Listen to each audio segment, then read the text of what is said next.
Welcome to the CNBC Africa Exchange here in Cape Town for 2019 alongside the World Economic Forum. It's great to have you back here. And I'm joined by a man who's known to have written the #1 selling personal finance book of all times. A lot of you know it. It started with this book, Rich Dad, Poor Dad, Robert Kiyosaki. Since then, there have been a myriad of big sellers and bestsellers in the book world. So without further ado, please welcome Robert Kiyosaki. Oh, thank you. Thank you. Yeah, please. Round of applause. And I'd like to give a plug for CNBC Africa because you guys have been very kind to me. Well, we're always happy to have you. I'm happy to be here. Robert, I think you have a very important message. I can't believe I was just looking at this book here. It says celebrating 20 years. Correct. So it's been 20 years since this book has come out. Yes. And what have those 20 years been like, Robert? It's been interesting. You know, like the book had to be self-published because most editors in the journal publishing world are like my poor dad. And they said, I didn't know what I was talking about. You know, I said, your house is not an asset, savers are losers, and the rich don't work for money. And it violates the core of most academic types. So the fact that the book is still standing is a testament to the people who read the book. And our sales are more now than ever before. Of this particular book, and I'm guessing also your new book that's come out, Fake.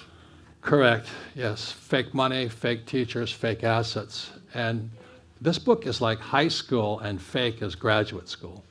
It's on the same subject. And I always start with the same statement. Why don't we teach money at school? And we're going to get into that shortly. Right. I think that is, a very important topic that we're going to talk about. Something that you're very passionate about now Correct. is financial education at the school level. Yes. And what are we not teaching our kids and also our sort of young adults about money? Well, the subject of money is a very big subject. And the world right now is in very serious financial trouble. I know South Africa has its challenges, but America, which is at one time the richest country in the world, is now one of the biggest debtor nations in the world. And that's due to our academic system just not teaching us about money. So America is in serious trouble. So that's what concerns me, because if America goes down, the world goes down with it. And we're on the edge of it right now. Well, what are your feelings about the world economy at the moment? I mean, there's a lot of people that are struggling to make sense of where the world is at. I mean, I don't even know where to start or where to end. Is it Hong Kong? Is it China and the US? What is your general sense of where we're at? It's a very good question, because never in the history of the world has the world been here before. You see, throughout history, individual countries or companies or people screwed up. It didn't affect everybody. Looks like Zimbabwe, you know, back in 94, 92, when Mugabe took them, whatever Mugabe did. So the world is following Zimbabwe right now. And nobody really cared because Zimbabwe was Rhodesia. It's a little small country. But now the entire world is Zimbabwe. Now you got Greece, you got Venezuela. Japan is in serious trouble. China is in serious trouble. America's in serious. The European Union is in serious trouble. And I just don't know why they don't teach us about money. Well, a lot of people in this particular instance are saying, well, you know, I don't know where my money is safe. A lot of people have gone into cryptocurrency as a desperate move. But where would you be putting your money right now if you could make a call? Well, every time I'm asked that question, I said, you know, why don't you invest in your financial education? And there was a young man here, he just, oh, please give me a tip. And I said, the tip is get educated. And then what happens for most people, like my poor dad, who was a PhD and all this, he went back to school. He went to Stanford, Northwestern, University of Chicago, and he still learned nothing about money. So in America today, one of the biggest sources of revenue for the US government is student loan debt. So now it's at $1.6 trillion. That means we're bankrupting our students, and they still don't learn anything about money. And that was during the Obama administration that happened, not Trump. So I'm not Republican or Democrat, but anyway, just... Well, you have written a book together. Yeah, I know, and Trump should keep his mouth shut. But anyway, other than that... But you're talking about, I mean, financial education, and I mean, you've raised a good point. When we go to school, when we go to university, we're actually learning, if we are learning about money, from people who are not necessarily retired. I mean, they're also still living from paycheck to paycheck, aren't they? Correct. My book, Fake, this is graduate school for Rich Dad Poor Dad, is Fake Money, which happened in 1971. President Nixon took the dollar off the gold standard. And that meant that all currencies throughout the world, the rand included, became fake. And everybody still works for that fake money. They can print that money as fast as they like today. Why would you work for it? Why would you save it? Then there's fake teachers. And most of us, the people teaching money, I wouldn't listen to them. I've taught at several schools around here in South Africa. It's horrifying. It's horrifying. Well, we teach economics. I said, well, that's not money. That's BS. And then fake assets. As we all know, the United States printed these fake assets called, collateralized debt obligation, MBSs, mortgage-backed securities, toxic. They shipped it all over the world, and all those fake assets blew up all across the world. And we're still paying for that. Not one of those guys, from the Federal Reserve Bank, from the Wall Street banks to the US Treasury, they're all the same guys, Goldman Sachs, none of them went to jail. They all got paid billions of dollars in bonuses, but meanwhile, mom and dad had their pensions ripped apart, they had their jobs lost, they lost their houses, millions of people. And we still don't teach kids about money. Now, correct me if I'm wrong, you've got quite a successful podcast running, and if you begin to the podcasting space, have a look at it. Robert's got a regular podcast that comes out. And correct me if I'm wrong, but I remember you mentioning something about there being another potential economic, I don't know if it's recession or crisis coming our way, and it's not in the not too distant future. I think we entered it just now. It's when, I'm not a big fan of the Federal Reserve Bank, but the Federal Reserve Bank of America, they have one job, and it's to protect the rich, to protect the bankers. That is their only job. Now, I like them a lot because they make me rich, so I have no problem with them. But they rip off the world. That's the problem with it. So we're entering it right now. I was talking to a young lady just recently. It's called the debt to GDP ratio. When I say, well, the debt to GDP ratio went past 90, the average person has no idea what I'm talking about. So when the US went back past 90 debt to GDP, simply means we're going broke. We cannot stop now. So in simple English terms, debt to GDP means your debt at 90%, so let's say you make 100,000 Rand a year, your debt payments are 90,000 Rand. I mean, 90,000. So 90,000 of your money is coming out of 100,000. You cannot come back from that. So America just kept printing and kept spending more and more money to fight the stupid war and all these stupid things they do. So now our debt to GDP is 105% debt to GDP. So that's like me making $100,000 a year, but I'm spending $105,000 a year to pay off the debt. And it's now irreversible. And I was a pilot. It's called, you went behind the power curve. Now the more debt you add, the worse it gets. You were mentioning early on a young man coming up to you and saying, give me a hot tip.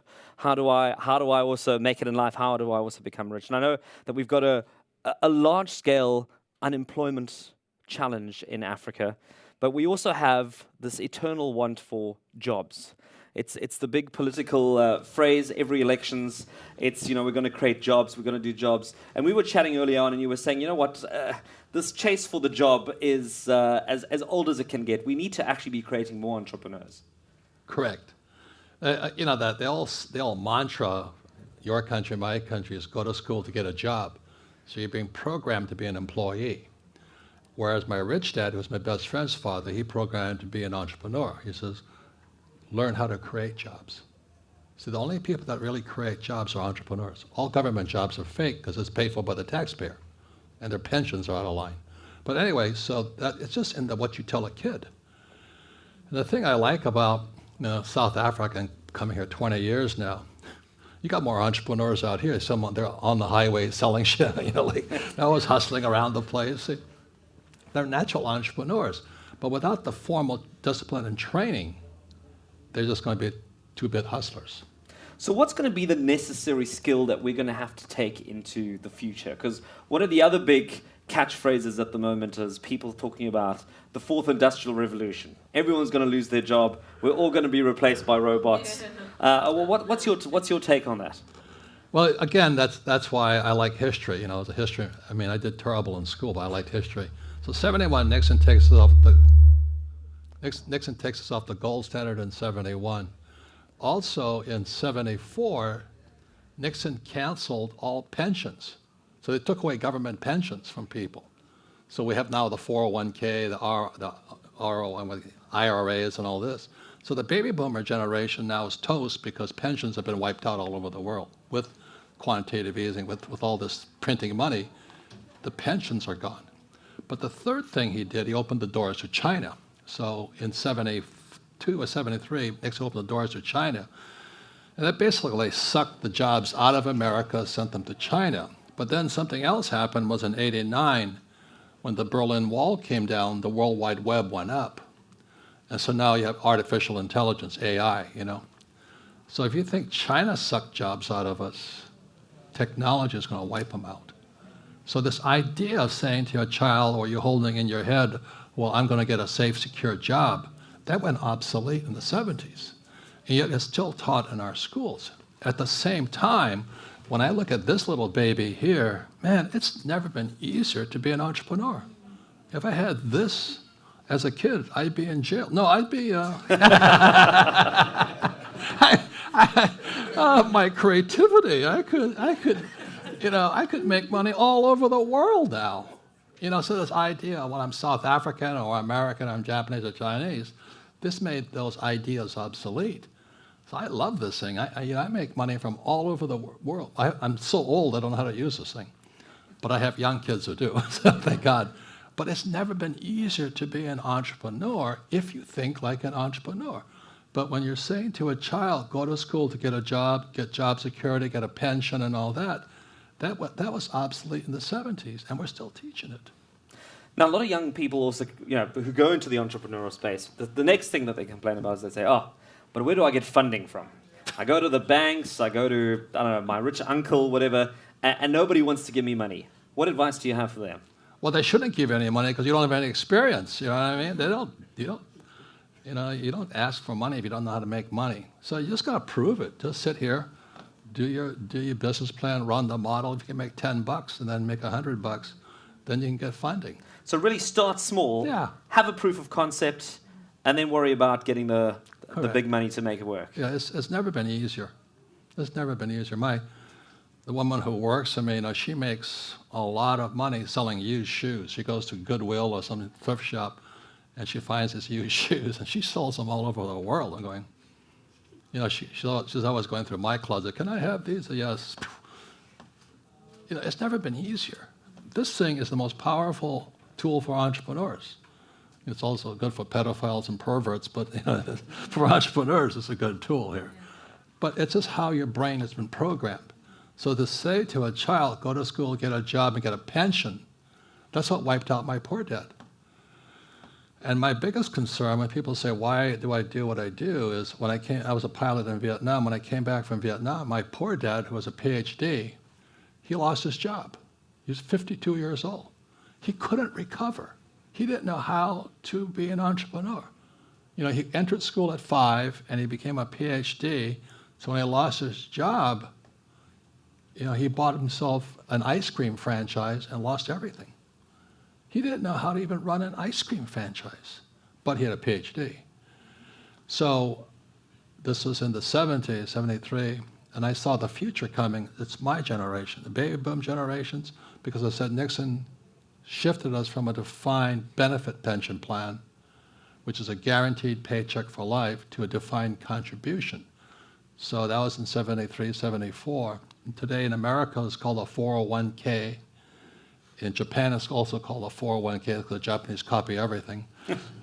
In Australia, they call it a superannuation. Canada is called an RRSP. The trouble is these defined contribution plans haven't performed. So the average guy my age, after being 40 years in the stock market, are going to retire with a gross of $70,000 to last the rest of their lives. Which is getting longer as well. Yes. And now the irony of it is the government guys, the police, firefighters, and teachers, they've scammed the whole system. The average teacher is going to retire with $1.2 million.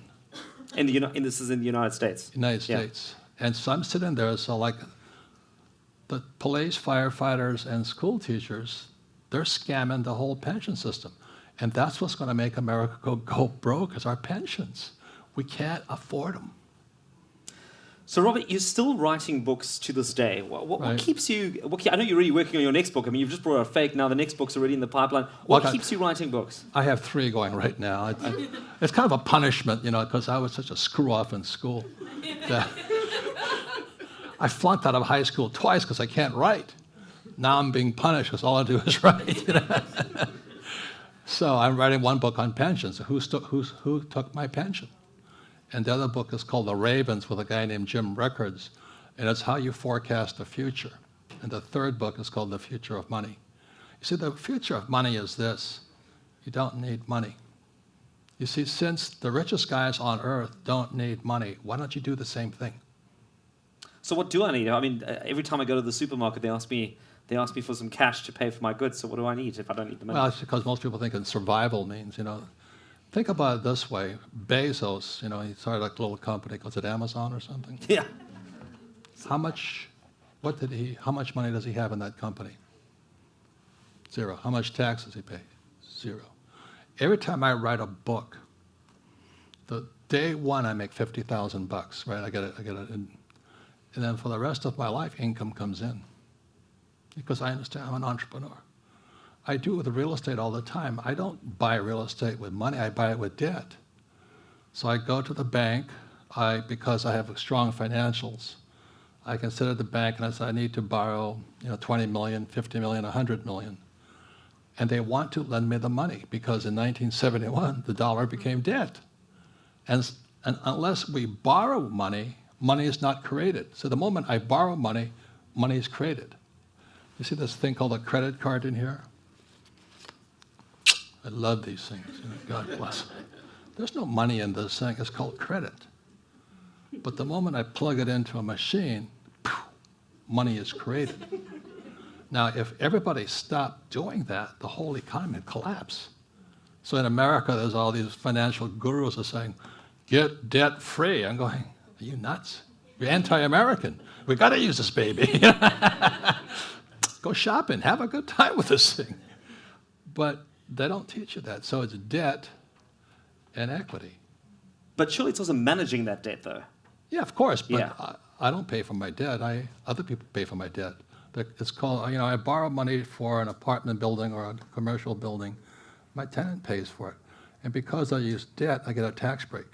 Because the government wants me to use debt. Because if I stop using debt, the economy stops. Because in 71, dollar became debt. The rand is debt. So because then I use debt and I'll get a tax break. And because I buy real estate, I pay no taxes legally. So when well, you can't do this here in South Africa. I said, you see all these buildings here? You think the guys that own them are paying taxes? Dream on. There's a different game being played, and it's not taught in our school system. So, when someone, every place I go, including America, you can't do that here. I just follow the McDonald's formula. If you read in Rich Dad, Poor Dad, McDonald's formula is you start a business, and so they asked in Rich Dad, Poor Dad, somebody asked Ray Kroc, the founder, says, what business is McDonald's in? Everybody says hamburgers. No, McDonald's is a real estate company. Rich Dad's a real estate company. And the reason is, let's say I make $1 million in Rich Dad, then I borrow $5 million to buy real estate. And from that real estate, because it's now the basis went from 1 million to 5 million, I can depreciate it, I can amortize it, and I can appreciate it. 0 tax. And then I get cash flow from that real estate. And it's done all over the world. It's called the McDonald's formula. And so every time I talk to people, I can't do that here. I said, do you think McDonald's is here because they like hamburgers?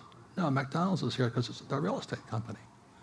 So all the money I make, I just lever up into real estate or oil, because oil's even better deal now. And then I get this cash flow. I don't have a job. This cash flow comes off tax-free. And with that money, I buy gold and silver. I don't save dollars. I save gold and silver. So all this is covered in fake, fake money, fake teachers, fake assets. And it's called the infinite return.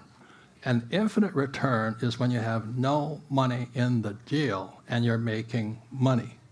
So you're still a big believer in commodities like gold and silver?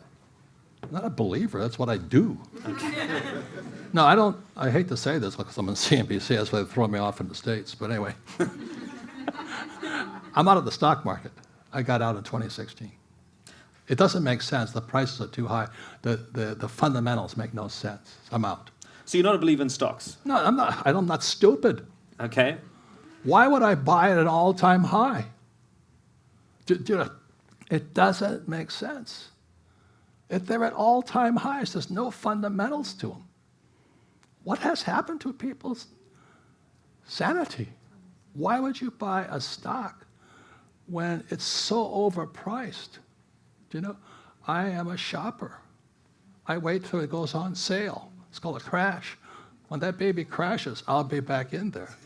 All right. With my credit card.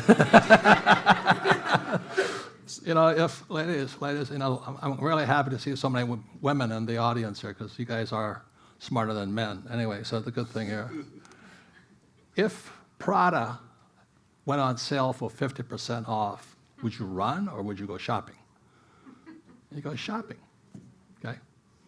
But what men do is when the stock market crashes, they run away. I go, God, give me a good crash. Give me a good crash. So I just don't shop when prices are high. I wait till it crashes. And then I use debt to acquire. And get a good return, hopefully. Then my return is infinite because I'm using OPM, other people's money, my bank's money, my hedge fund's money. But it's just common sense. And what happens without financial education, there's not much common sense out there. So, is there any country in the world that is getting this particular matter right? I mean, is there any education system in the world where they're at least pointing in the right direction to getting people thinking more like entrepreneurs rather than more employees? See, I don't think it's the country. You have to look at the interest rates right now. When our Fed chairman is Powell, he just reversed. He says, America is now going to negative interest rates. So that negative interest rates, man, I don't understand that. But I have $1 million, I'm going to lend it to you, and you're going to give me back less.